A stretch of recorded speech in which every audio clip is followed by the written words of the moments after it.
Assalamu alaikum, friends. Today I will tell you about a woman's grave from which a fragrant smell was emitting. So, guys, let me tell you why this fragrance was coming from her grave. Like the video and watch it till the end. And don't forget to subscribe our channel and turn on the bell icon for upcoming video notification. So, let's start the video. A brother named Ashraf says, "Every Friday after saying my Fajr prayers, I used to visit my parents' graves. I would sit there and recite Surah Al-Fatiha and then go to my shop, as I was a shopkeeper. One day, as soon as I stepped into the graveyard, a sweet scent hit my nose. I had never smelled or felt such a beautiful, sweet scent before. I had been coming to this graveyard for many days, but today was the first time I smelled such a sweet scent which was driving me crazy. This fragrance didn't seem to be of this world. It is beyond heaven. When I went to my father's grave, I saw that a new grave had been made right next to it. Because of the cloth and flowers on top of the grave, it seemed like it had been dug 2-3 days ago. After reciting Surah Al-Fatiha at my father's grave, I thought since it's a new grave, I should also recite Surah Al-Fatiha there. While reciting Surah Al-Fatiha, I realized that the sweet fragrance was coming from this grave. To be sure, I took some soil from the grave in my hand, and as soon as I smelled it, I was shocked to see that the soil was cold. Seeing this, I put the soil back into the grave and then went to my shop. When I opened the shop and my first customer came, I gave him his items. He said, "Ashraf, brother, you are wearing a very nice perfume today." Stunned by his word, I asked him, "What perfume?" The man said, "Ashraf, brother, you wear perfume and then ask me which one." Saying this, he left. Then I smelled my hand, and the same fragrance was coming from it. I could feel the fragrance throughout the day. Even after washing my hands several times, the fragrance did not wash away. So the next day I went to the graveyard again after Fajr prayers, even though I didn't want to. After reciting Surah Al-Fatiha at my father's grave, I also recited it at the new grave. This time I started wondering, whose grave is this? Who is this person who is so righteous that even the soil of their grave is cold and full of fragrance? What kind of deeds have they done to receive such a great reward? I asked the caretaker of the graveyard whose grave this was. He said, "It is the grave of a woman."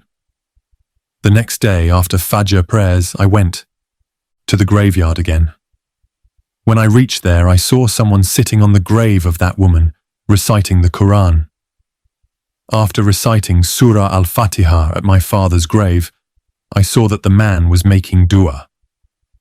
After his dua, when he started to leave, I followed him.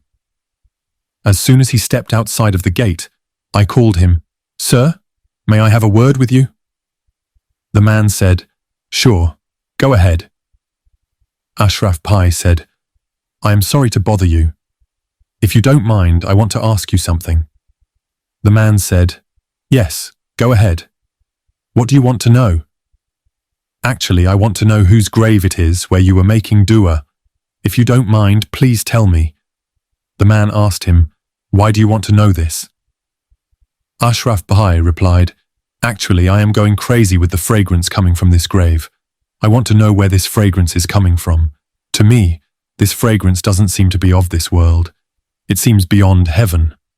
I want to know why the soil of this grave is so cold and fragrant." The man said, "Why wouldn't the grave be cold and fragrant when she asked Allah for it? Actually, this is my wife's grave. I was the only brother among my 4 sisters.